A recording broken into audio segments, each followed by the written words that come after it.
성주 사드 기지로의 공사 장비 반입이 주민과 반대단체들의 격렬한 저항에 부딪혀 무산됐습니다. 이 과정에서 주민 등 10여 명이 다쳐 병원으로 이송됐습니다. 소성리 주민들은 정부와 대화는 계속하더라도 사드 배치가 철회될 때까지 싸울 결심이어서 사드 사태 새로운 접근법이 필요해 보입니다. 차기 대구 행장을 뽑는 기구가 구성됐지만 박인규 전 행장과 학연으로 얽힌 사람이 전체 4명 가운데 3명이나 포함돼 있어 공정성 논란이 일고 있습니다. 선거를 앞두고 일선 시군마다 추가 경정 예산을 편성하면서 주민 수건 사업을 위한 예산이 많이 편성돼 선심성 예산 지원이라는 논란이 일고 있습니다. 시청자 여러분 안녕하십니까? 계속해서 대구 경북 소식입니다. 오늘 국방부가 성주 사드 기지에 이 건설 자재와 장비를 반입하려다 주민과 반대 단체들의 격렬한 저항에 부딪혔습니다. 이 과정에서 주민과 경찰이 다치기도 했는데 양측은 다음 주 다시 협상을 하기로 했습니다. 박재영 기자가 보도합니다. 사드 기지 정문과 500여 미터 떨어진 좁은 다리를 사드 반대 단체와 주민 150여 명이 막아섰습니다. 알루미늄으로 만든 격자형 틀 안에 들어가 녹색 그물망까지 쳐놓고 장비와 자재 반입에 반대했습니다. 폭력 경찰 물러나라! 3천여 명의 경찰이 투입됐고 다리 밑엔 에어매트까지 설치됐습니다. 경찰은 거듭된 해산 요구에 응하지 않자 오전 10시 37분부터 강제 해산을 시도했습니다. 경찰애들 다리 잡아! 다리 잡아! 상당히 위험하니까 저희도 안전하게 하겠습니다. 우리 어르신들도 안전하게 좀. 격렬한 몸싸움으로 할머니 한 분을 비롯해 3명이 다쳐 병원으로 이송됐고 일부 경찰관들도 부상을 입었습니다. 온몸으로 이곳에서 저항을 하는 방법밖에 다른 방법이 없어요. 해서 저 폭력 경찰들이 물러날 때까지 이 자리에서 죽을 각오로 지키겠습니다. 경찰은 해산 작전에 돌입한 지 3시간 반여 만에 결국 철수했습니다. 국방부가 충돌이 심해지자 반입 시도를 중단한 겁니다. 국방부와 주민들은 일단 기지 안에 있던 오래된 물품만 기지 밖으로 내보내기로 합의하고 추가 반입 여부는 오는 16일 다시 협상하기로 했습니다. 국방부는 기지 안 400여 장병들의 생활이 열악해 더 이상 공사를 미룰 수는 없다는 입장입니다. 오폐수 처리 문제도 좀 있고요. 위성시설도 문제가 있고 지붕도 좀 보완해야 될 부분이 많습니다. 국방부는 작년 9월 사드 발사대 4기를 임시 배치했지만 사드 반대단체와 주민들이 통행을 막으면서 추가로 기지 공사를 하지 못하고 있습니다. MBC 뉴스 박재영입니다. 성주 사드 기지 인근 주민들은 이 정부와 대화는 하더라도 이 사드 배치가 처리될 때까지 계속 싸우겠다고 말하고 있습니다. 양관희 기자가 이 박철주 소성리 상황실장을 만나봤습니다. 네, 안녕하십니까. 네, 오늘 수고 많으셨습니다. 예, 감사합니다. 네, 국방부와 대화에 오늘 합의점을 도출하셨습니다. 어떤 합의점을 도출하셨고 그리고 오늘 저항 평가를 해주신다면 어떻게 말씀하실 수 있으실까요?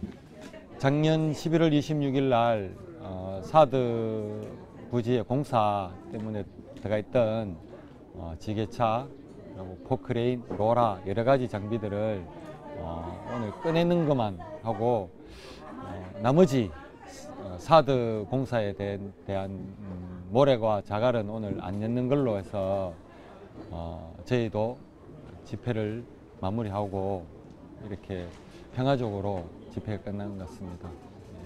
네, 오늘 새벽 1시부터 주민들과 함께 저항에 나서셨습니다.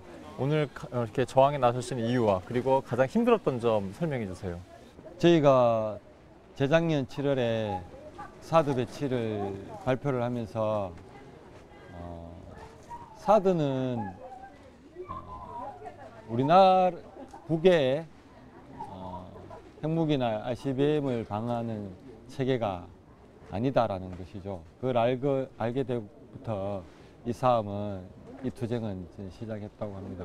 그리고 우리가 많이 이야기하죠. 평화라고. 평화는 무기를 가지고 평화라고 이야기하지 않습니다. 우리가 무기를 버리고 대화로 이 문제를 풀어나가는 것이 평화이기 때문에 무기 체계로는 되지 않는다라는 것이 제 생각입니다. 마을 주민과 안전을 염려해 둡니다. 경찰들과 마찰이 있을 때마다 저는 경찰들한테 부탁을 합니다. 다치게는 하지 말자, 서로가. 정부는 앞으로 이제 시설 공사를 계속 이렇게 해나갈 예정인 걸로 알고 있습니다. 앞으로의 대책, 계획이 있으시다면 한번 설명해 주세요. 한반도의 평화를 해치는 이런 일에서는 저희들은 강력히 투쟁을 하겠습니다. 그렇지만은 장병이나 부대 안에 장병을 위한 시설들은 국방부와 항상 논의를 해서 대화로 통해서 풀어갈 예정입니다.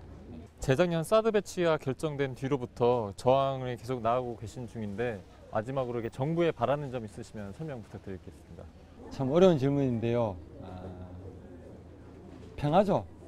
남북 간의 평화, 대화하는 것이 곧 있으면 정상회담이 열립니다. 그 정상회담에서 북과 한국이 평화 체계를 유지하는 것이 저희가 바라는, 정부에 바라는 바. 예, 오늘 말씀 감사합니다. 예, 고맙습니다.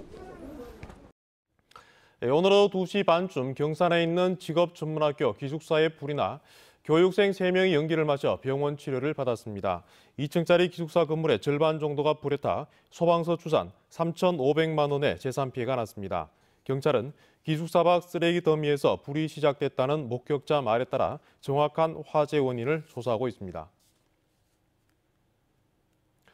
공군 제11 전투비행단은 F-15K 전투기 추락사고 발생 지역에서 토양 오염도를 조사합니다. 군은 칠곡군 가산면 유악산 사고 현장에서 토양 오염을 조사해서 오염 기준을 초과하면 정밀 조사를 통해 토양 정화에 나설 계획입니다. 이보다 앞서 군은 항공유 오염을 막기 위해 사고 지역 근처에 임시 제방을 설치하고 항공기 잔해 주변에 비닐을 덮었다고 밝혔습니다. 비리 의혹과 검경의 수사가 반복되는 진통 끝에 차기 대구은행장을 뽑는 기구가 드디어 구성됐습니다. 그런데 그 기구의 구성원 전체 4명 가운데 박인규 전 행장과 학연으로 얽힌 사람이 3명이나 포함돼 있어 공정성 논란이 일고 있습니다. 윤태호 기자가 취재했습니다. 대구은행장을 뽑는 임원 후보 추천위원회 임추위가 구성됐습니다.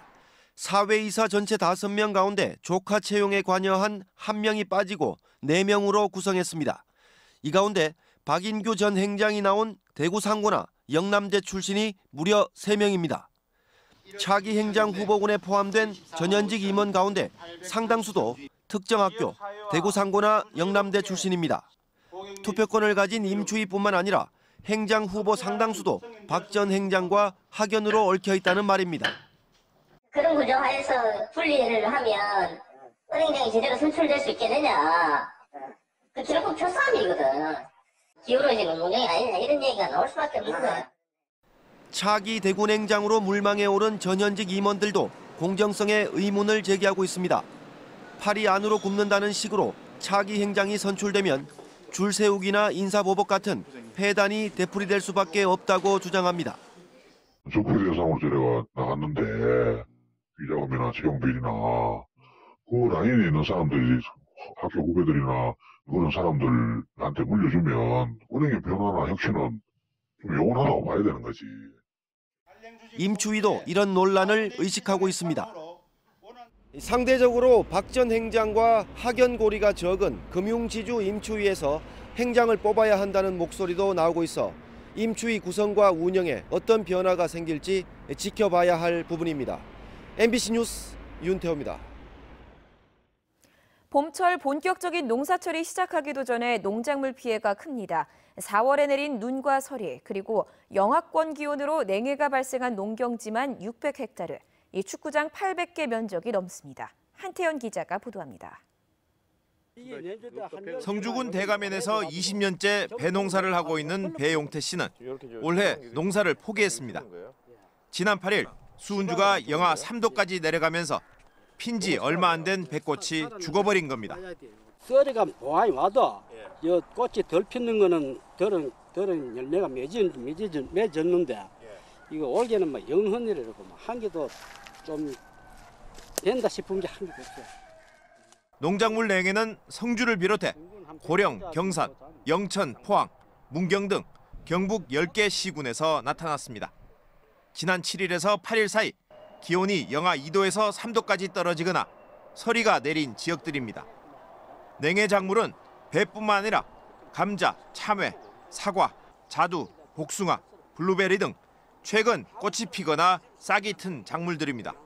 지금까지 파악된 냉해 피해 농가 수는 980여 농가고 피해 면적으로는 600여 헥타르에 이릅니다. 반드시 피해 입은 농가는 읍면동사무소에 가서 신고를 해주시고 재보험에 가입된 농가는 지역 농협에도 추가로 신고를 하셔야 됩니다. 경상북도는 다음 달 9일까지 피해 지역을 정밀 조사한 뒤 피해 보상금 지원 등 대책을 마련하기로 했습니다. MBC 뉴스 한태현입니다. 해마다 이맘때면 각 시군 자치단체마다 추가 경정 예산을 편성합니다. 그런데 올해는 일부 주민 수건 사업을 위한 예산이 많이 편성돼 이 선거를 앞둔 선심성 예산 지원이라는 논란이 일고 있습니다. 이호영 기자입니다. 안동시가 지난달 편성한 추가 경정 예산 명세서입니다. 시군 조정 교부금 항목을 보면 당초 예산에는 0원이었는데 추경해서 최하 1,500만 원, 최고 2억 원까지 예산을 편성했습니다. 이들 사업은 대부분 마을 농로 포장이나 하천 정비, 용배수로 정비, 도로 포장 등 이른바 주민 수건 사업입니다. 예천군은 전체 추경액 339억 가운데 주민 수건 사업에만 30%인 264개 사업에 101억 원을 편성했습니다. 상주시도 일자리 예산은 추경의 1.8%인 13억 원인 반면 마을 회관이나 농로 정비 등 주민 수건 사업에 287억 원, 경로당 지원에 15억 원을 편성한 것으로 알려졌습니다. 이 같은 사업은 불효불급한 데다 6.13 지방선거를 앞두고 굳이 이 시기에 편성해야 하느냐는 지적이 일고 있습니다. 상주시 이번 추경 예산은 목적대로 편성된 것은 약 60% 정도에 불과하고 나머지 40%는 꼭 필요하다고 볼 수 없습니다. 특히 경로당 물품 지원비 편성된 15억 원에서는 안마기, 에어컨, 냉장고 등에 대해서는 선심성 지원비라고 지적하지 않을 수 없습니다. 상주시는 선거를 의식한 선심성 추경을 처리할 것을 촉구하고 있습니다. 시군은 추가 경정 예산을 편성하면서 대부분 일자리 창출 등 지역경제 활성화를 위한 정부의 재정 확장 기조에 발맞추기 위한 예산이라고 설명하고 있습니다. 하지만 지방선거를 앞두고 시장 군수나 시군 의원 등이 자신의 민원을 해결하고 선거를 의식한 예산을 끼워 넣었다는 의혹을 피하기는 어려운 게 사실입니다. 현직 단체장과 시군 의원 등은 공정한 선거와 지속적인 행정 사이에 논란과 의혹을 살 수 있지만 오해의 소지를 만들지 않는 게 더 우선이라 할 수 있습니다. MBC 뉴스 이호영입니다. 예천군은 오늘 예천읍 고평리 일원에서 농업용 드론을 활용한 원예작물 병해충 방제를 선보였습니다. 예천군은 원예작물에 드론을 활용해 농약과 미생물을 동시에 살포하면서 드론에 탑재할 수 있는 농약을 소개하고 고해상도 카메라를 활용한 생육 정보도 점검했습니다. 예천군은 앞으로 드론을 통해 생육 기수 측정과 작물별 재배 면적 측정 등의 활용 기술을 적극 보급하고 정립해 나갈 계획입니다. 2018 대가야 체험축제가 오늘 개막해 대가야 박물관 일원에서 나흘간 이어집니다. 가야 문명의 재조명이라는 주제로 열리는 이번 축제에서는 거리 행진과 거리 뮤지컬과 같은 다양한 공연과 체험 행사가 진행됩니다. 우리나라 최초 순장묘인 지산동 44호분을 재현한 대가야 왕릉 전시관과 대가야 박물관, 대가야 역사 테마공원 등지에서 대가야 문화를 느낄 수 있습니다. 지금까지 대구 경북 소식 전해드렸습니다. 시청해주신 여러분 고맙습니다.